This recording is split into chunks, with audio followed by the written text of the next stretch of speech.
this show, I am so excited to bring to you Sonee Singh. Sonee, thank you so much for being on the show. Well, thank you for having me. It's such an honor to be here. I've been following your show for a while, so I'm excited to be a part of it. Thank you so much. That really means a lot to me. I'm so glad you are here. And I would love for you to start with how did you get into writing? Because apparently that is one of my favorite questions to ask.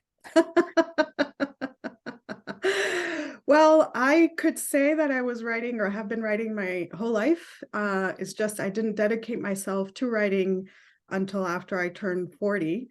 And that was mostly because I didn't feel that that was a profession that I could follow when I was younger, when I was a child, even though, if you would ask me when I was 7 or 8 years old, the magic of writing and reading to me were something that really fueled a lot of my emotional life, a lot of my enthusiasm and passion for things, but it just didn't seem like that was going to be an option. And I went through a whole career in hospitality and in other things, and eventually realized that writing just kept on calling to me. And I've always written like short stories and things like that I wouldn't necessarily show anybody. And then, there was something around turning 40 that just said, if I don't give myself a chance to do what I've always wanted to do, then what is my life going to be like? So yeah, writing was kind of a lifelong dream that I finally allowed myself to fulfill. And what happened after you hit 40 then? And you started to follow that dream. So I started writing my first novel, and that was also a story that I think had been brewing for quite a long time. And when I first set out to do it, I wanted to see if I had it in me to actually finish a novel. I didn't know. One thing is to write short stories and they're a few pages long, or a few thousand pages, thousand words long. But another thing is 80,000 words or 90,000 words. That's a whole other endeavor.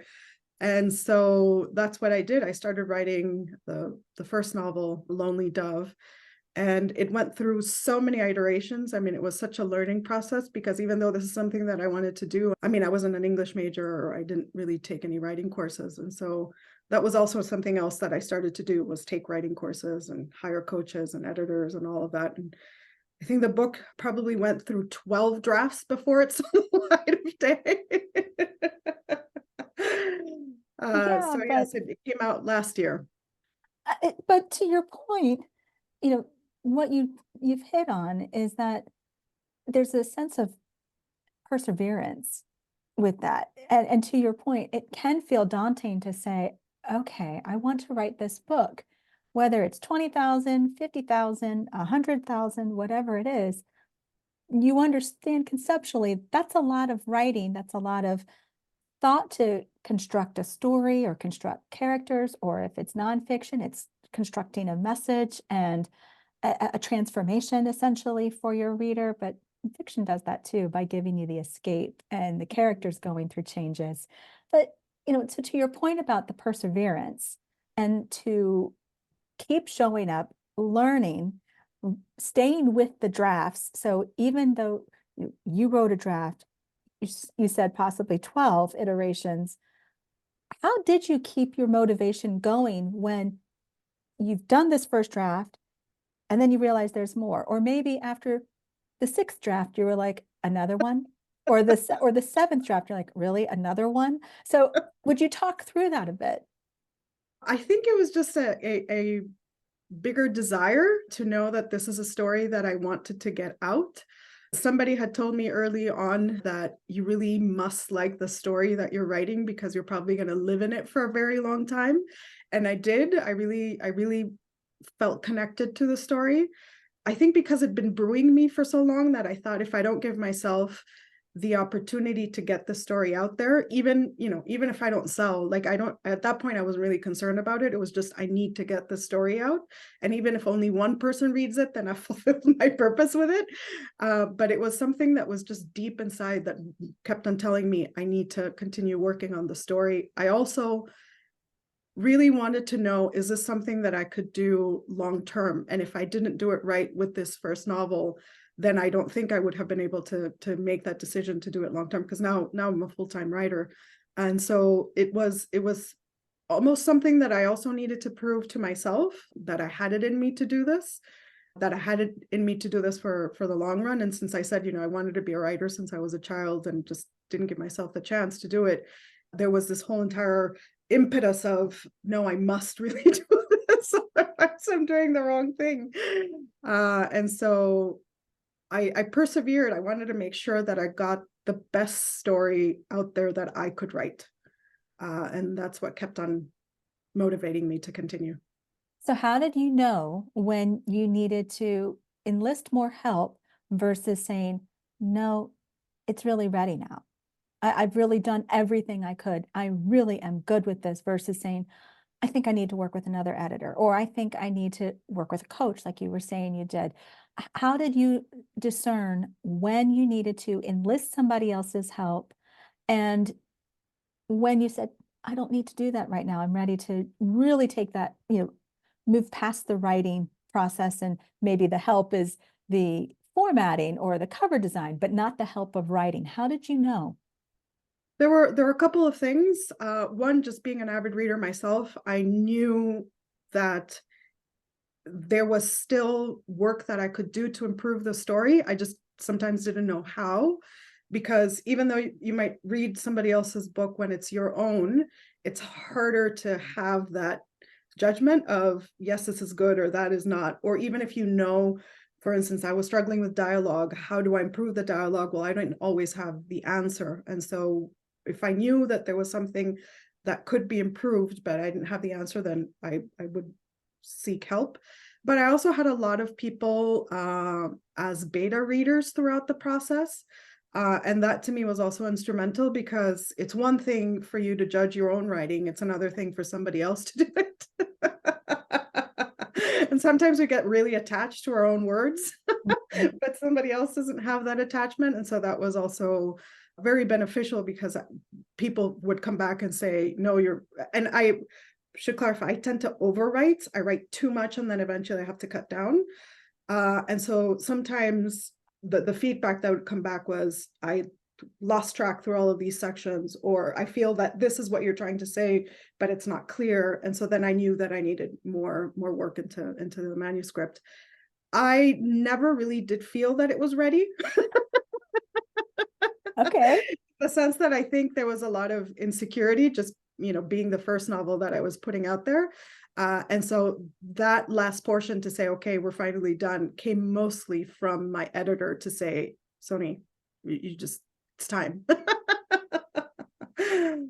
So when you heard that feedback, it's time, it's okay to move with the next step, how did you come to that for yourself to say, okay, I might be nervous, I might be saying I'm still questioning, or is it really, I hear you, I trust you, I did pay you, yes, and I realize you're guiding me, you wouldn't let me fail, but I'm the one making this step. Right. How did you work through that? I think it was just me really connecting within, listening to my intuition, listening to my own inner guidance to say, yes, I am a recovering perfectionist, so I could make it even better. But at the same time, if I have that approach, I will be working on it for the rest of my life. Like, there's always something that you can improve. And sometimes your perspective changes just because you've got more life experience. And so, of course, as the years go on, I would have probably looked back at the novel and thought, I can revise this, or I can change this. Or as you go through the writing process, you just learn. You learn as you write. The more you write, the more you learn.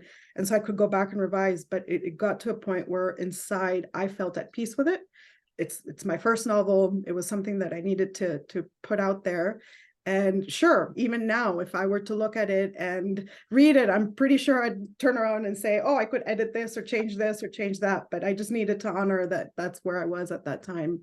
And so it was really my sort of inner guidance that just said, you're done. So I love that, because I very much believe that, that little voice inside you is there to guide you to your highest and best self, to protect you, to redirect you when you need it, and sometimes remind you, hey, there might be stuff going on outside, but when there's a peace inside, it's like, yep, I've got this, I can do this. So I really love that you mentioned that little inner guidance, because you're right. As a writer, there's a lot of other things that you're processing too. It's not just what's on your page. It's also, how do I know when to go to the next step? How do I discern with the feedback that I'm getting, even when I'm getting beta reader feedback and editor feedback? I don't have to necessarily take on all of it. So Mhm. how do I discern? You're going back to that inner voice, and discerning your covers, discerning the path that you want to take. Even the story, I believe the story comes to you, but you still have to, I still think you go within to hear that little voice that says, that little character might pop up and go, "Hi, I'm your new character. Do you want to chat so we can talk about what I'd like to do and where I'd like to go?" Exactly. Or maybe there's a message in you that says, "I need this message to get out." And Mhm. trusting yourself that you really are the right person to be that conduit, to be that messenger. Can you talk a bit about that? Because I know you have a background in divinity. So I would you do. talk a little bit about that, helping somebody who might be anxious about trusting that inner voice? And especially to your point about a recovering perfectionist, and they want to polish the stone and polish the stone, and wait, there's maybe a little bit of spit in this one spot. We'd really get that out. What would you say to that person? The thing is, and I will explain this and then answer your question, writing and spirituality to me have been tied together. I did, and I still do, write morning pages, and that's sort of what awakened my exploration of creativity and ideas. And so when you do morning pages, for those who are not familiar, you're just sitting down and writing a stream of consciousness without judging. And there's a lot of information that comes out through that process, things that you develop, like you start developing your own insight, as in you start connecting within yourself and seeing, oh, there's a deeper message just in honoring all of the things that happen in your head or in your soul or in your mind, or and honoring the connection that you have with that was integral for me to really tie spirituality, intuition with writing. So the two come sort of hand in hand. I explore a lot of my own thought process in writing, even in fiction. And so there comes a point when you start realizing that the more you write, the more you connect within, the more you're able to discern, that inner voice, the one that tells you, yes, this is good. No, this is not good enough. I can fix this. I need to go out for support to fix this. And so for me at least, there's two processes in writing. One is that meditative sort of writing versus the creative writing. And I got a lot of clarity through that meditative process. So through morning pages, or sometimes even when I have a hard time trying to figure out how to fix a story, I just write. And I write knowing that it's not necessarily going to go into the manuscript, but it's just for me to help sort out what's happening, to connect to that voice within. That's how I found a way to do it. So I would say for somebody who is struggling with that, it doesn't necessarily have to be writing, although, if naturally you're a writer, it might be the best way to connect, to just sort of stream of consciousness, write until you get to the answer, and to not judge, not think too much before putting it out on paper, because that's where you get the golden nuggets sometimes. I mean, you do get a lot of gibberish, but you also end up getting quite a lot of insight into what you're feeling within, and what you're connecting, and what your inner guidance is telling you. But also just do quiet things that help you connect to yourself. So go for a walk, do meditation, do yoga, do tai chi, sit with your crystals. Anything that you have that is an internal process will help you connect with that inner voice to guide you, and to let you know whether you're on the right track, or where you should be, or to let you know, okay, I'm done. I cannot polish this anymore. This is it. This is where it needs to be. So yeah, I mean, for me, it was a lot of writing, but it could be anything for somebody else. Now, would you say that inner voice is peaceful and quiet and very chill, like, hey, this is what we're doing? Or is it more of a, hey, you know what? We need to do this. We need to do this. So what kind of voice should the author listen to? Since they're usually writing voices for their characters, what kind of voice is that inner voice really to them? Because I believe there's probably some consistency there for the inner voice. Yes, I would say it's the calmer voice, the one that is wise, that sort of makes you sound like yourself, but not yourself. And interesting question in the sense that I remember the first time I identified that inner voice, which happened early on in my writing process, that it did sound like me, but it wasn't me. It just sounded like a wise version. Like, wow, this person seems to know what they're talking about. And there I realized, wait, that's me. And so, yeah, it would be the calmer, more peaceful, almost as if you were listening to an older version of yourself, somebody who's been there and done that. That's the voice that you should listen to. If it's too angry, anxious, worried, enthusiastic, it probably is not your inner voice. I love that you said that, because I think that as a writer, when you are working on your piece, or maybe you've published your book and now you're discerning what opportunities do you pursue to get more visible, you know, you'll see a lot of different paths. You'll see a lot of different opportunities present themselves, and you'll go, oh, well, that looks like a neat one. Oh, well, maybe I should go that way. Well, I don't know. That one looks really similar too. And it can start to feel a little muddy, or it Mhm. can almost feel like, okay, I was hoping for two clear choices, not 10 choices to figure out. So going back and really connecting with your inner voice and understanding when that voice is speaking to you is going to help you tune in to, hey, out of these 10 opportunities that presented themselves, 7 and 9 actually seem like possibilities, but the first three, although they came first, they might not have been the right ones. Mhm. So I really feel like that inner voice is important, not just with the writing, but throughout the whole journey of being a writer Absolutely. and running your business and so forth. Absolutely. And the thing with that is that just because something works for somebody else doesn't mean it's going to work for you or that it's right for you. And that's one of the things that you really sort of learn through the process. And sometimes you learn by trial and error. Sometimes you try it and you realize, oh, this wasn't right for me. Other times it's also like one of the things that I tend to do a lot is if an opportunity gets presented to me and I connect not just with my inner voice, but also my emotions, if it comes from a place of calm peacefulness, I know that that is the right decision. If I start recognizing that I'm acting on it because I'm fearful, because I'm desperate, because there's an anxiety happening, and I think like, oh, I really need to do this, and I need to, post a million videos, or I need to post videos of myself, and it comes from a place of fear, the decision making, then I realize that that's not the right thing for me. And a lot of times, you get other writers' advice, you get your publishers, your editors, friends, family giving you advice. I usually sit with the emotion for a while and think, consider, think, kind of see how it sits in my body. And if I realize that it's kind of making me feel anxious, I realize, nope, that's not the right thing for me. And if it makes me feel sort of grounded, calm, and peaceful, then that's something that I move forward with. I love that. So when you have book one out, you've realized you can do this. You've proven to yourself that you can do this. Talk to me about how the subsequent pieces came to be and what that felt like.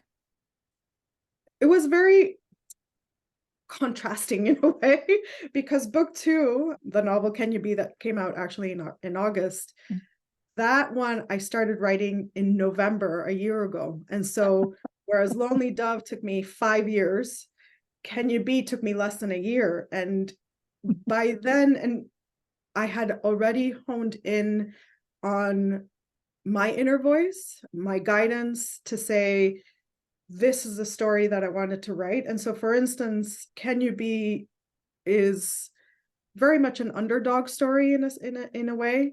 And for some reason, which I cannot necessarily tell you the reason, but I really wanted to share that story. And I kept on thinking, like, how am I going to, what's the best avenue to share this? And it just came to me because I connected with the story before I even started, connected with the purpose of the story before I started writing it.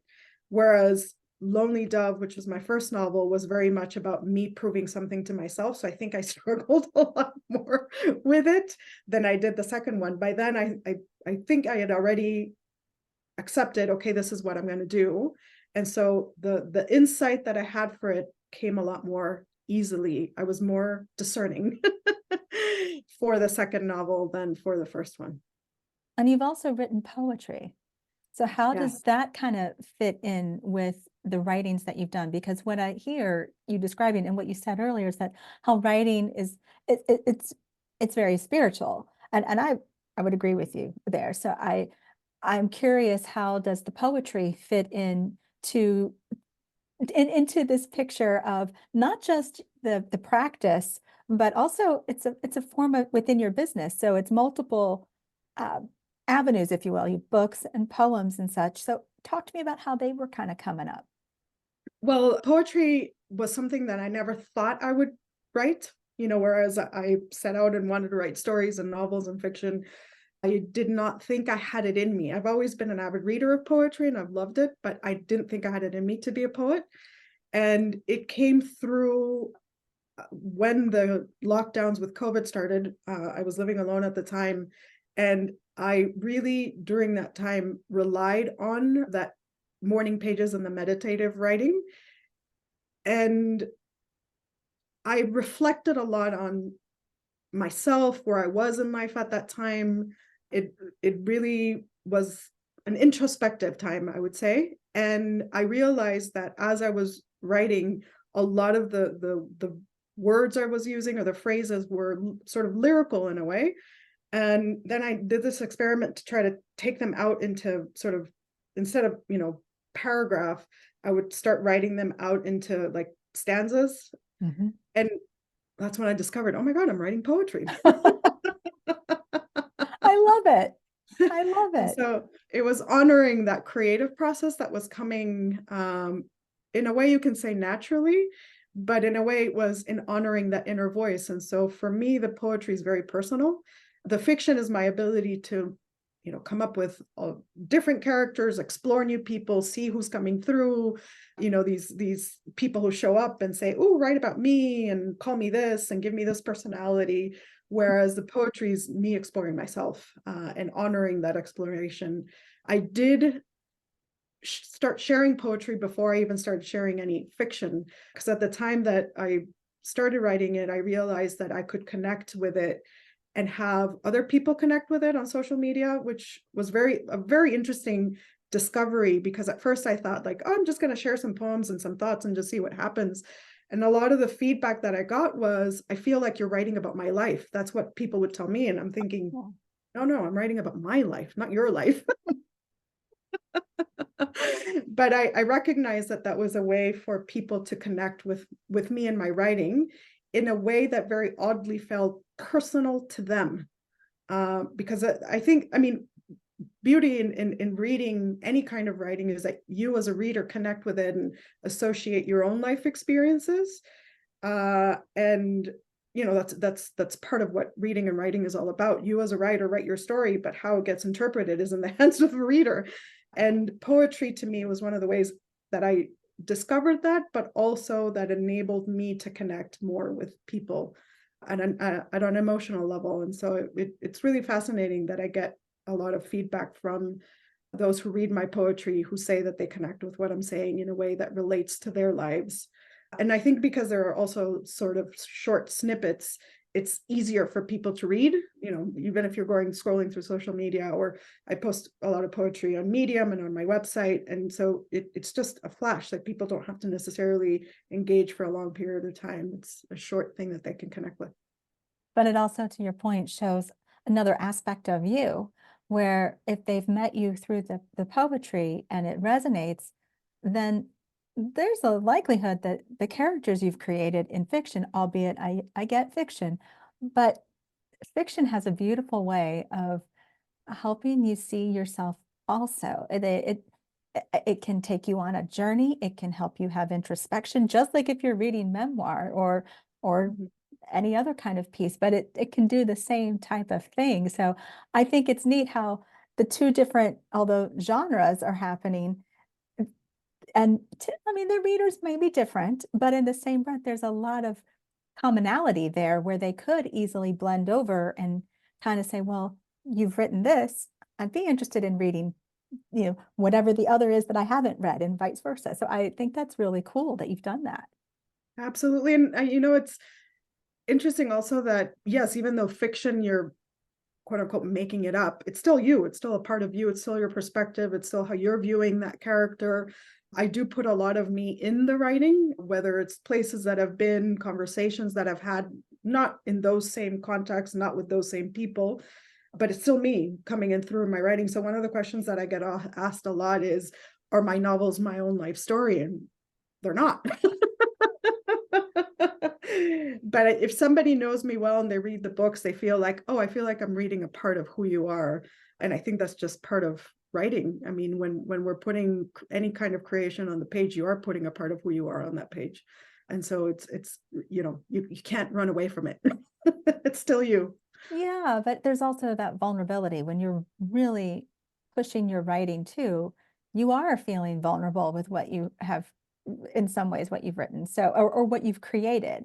And speaking of creations, you shared with me something super cool that you're doing that is just, to me, it's an expansion of creativity, and it's an expansion of really that inner voice, and honoring that, and creating opportunity that could be, you know, like a companion in some ways to books. So would you share with me what those are? Yes, so I am working on Oracle deck. I still haven't come up with a name for it. For a while, I was calling it Daily Reflections because the purpose, and one of the things that I have connected a lot with in terms of writing and this whole journey of finding your inner voice, is trusting in your soul. It's in fact sort of the logo that I use. It's just trust in your soul, because that has been the writing journey for me. And the integral part of that is connecting to my intuition. And so the purpose of the deck, which will have 77 cards, is to allow people to connect more with their inner guidance. And so it has a message, a drawing that is connected to that message, whether overtly or just spiritually in a way. And then there's a question so that people can reflect on it and either write it out or just meditate or just think it and sit with it. And so what has been really beautiful about that is that it started a little bit with poetry, a little bit with what is it that I want people to be able to do in order to connect with their inner guidance. And I partner with an artist who is based in Australia, and she has been doing the drawings for each. So they're mostly animals, nature. Even if there is some sort of other kind of household object, it's always a plant or a flower. And there is a connection between the message in the card and the actual drawing. And so, yeah, it's been a very interesting journey that I've been on with that deck. And also such an interesting collaboration, because as a writer, you tend to do everything on your own until you start working with an editor. But really, when you're there, it's just you. And so to collaborate with somebody and have them also give feedback and insight to what the message on the card should be has been beautiful. So I've written all the words, but then Jess Fowler, who's the artist, she sometimes comes back and says, well, if your message is to get grounded, she thinks of a tree rooting down into the soil and doing things like that. And so we sort of go back and forth. And so it's been such an interesting process and such a unique way that I never thought again I would do to explore creativity, because it's also creativity with her. I love that. Sonee, this has been awesome. Where can people connect with you? Where can they get your books? Where can they be a part of your world so that when this deck makes her way into the world, they can be some of the first to know? Well, I am pretty active on Instagram. My handle is Sonee Singh author. I also post everything on my website, and that's soneesingh.com. But yeah, usually one or the other is where you will find out. I mean, I do have a Facebook account, which is normally linked through Instagram. Instagram is where I'm more active. So that's what I would say. Awesome, awesome. Thank you so very much, Sonee, for taking the time to chat with me. This has been fabulous. This has been such a fun conversation. Thank you for having me.